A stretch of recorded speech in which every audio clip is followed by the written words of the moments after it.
I mentioned recently that Pluto was more like a comet than being a terrestrial planet. That's because Pluto, it's so far out, so cold out there, Pluto actually has a lot of icy component.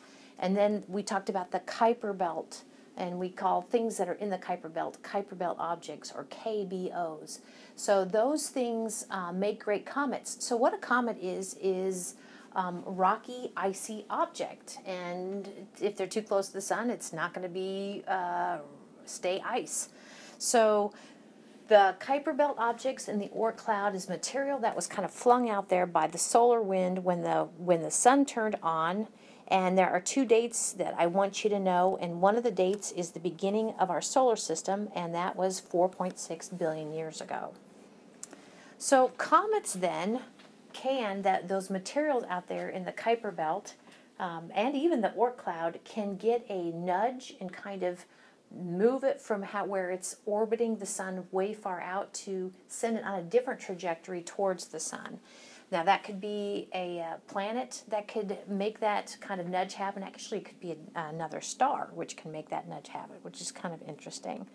So it changes its direction. Instead of kind of being nice and icy out there away from the sun, it comes then closer to the sun. And as it does, all those ices, or some of the ices, begin to fizz.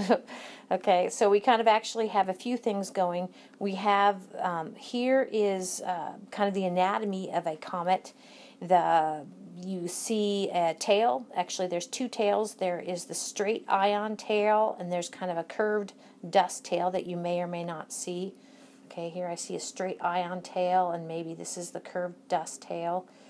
And this is actually a photo, and the other one is a figure. But in the heart of this right here, we see kind of surrounded by this gas, as we call the coma, is the nugget that is a comet. You can kind of see this invisible kind of hydrogen envelope here. They're very pretty. So the thing is this will happen, this kind of vaporization of the comet when it gets closer to the sun. And as it gets closer and closer to the sun, that vaporization process is enhanced. And oftentimes, if the comet's lucky, it will make a successful circle around the sun and go back out into the outer reaches of the solar system where it's cooler. And so you kind of see that decrease in this sort of ionization, so the tails will get less. So here on Earth then, what happens is we can see a streak. Well, yeah, I don't know, I'm kind of exaggerating streak. You oftentimes have to use a telescope. Sometimes it's naked eye, but you'll see a streak across the sky that actually moves kind of night after night against the background stars.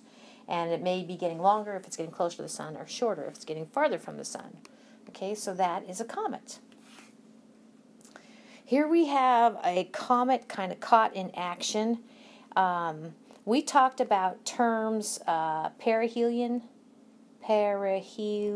and I've actually heard that term associated with comets as a comet, make sure I'm going this right, as a comet orbits the sun. When it's closest, we call that at perihelion, and actually you can kind of see this vaporization being the greatest at perihelion.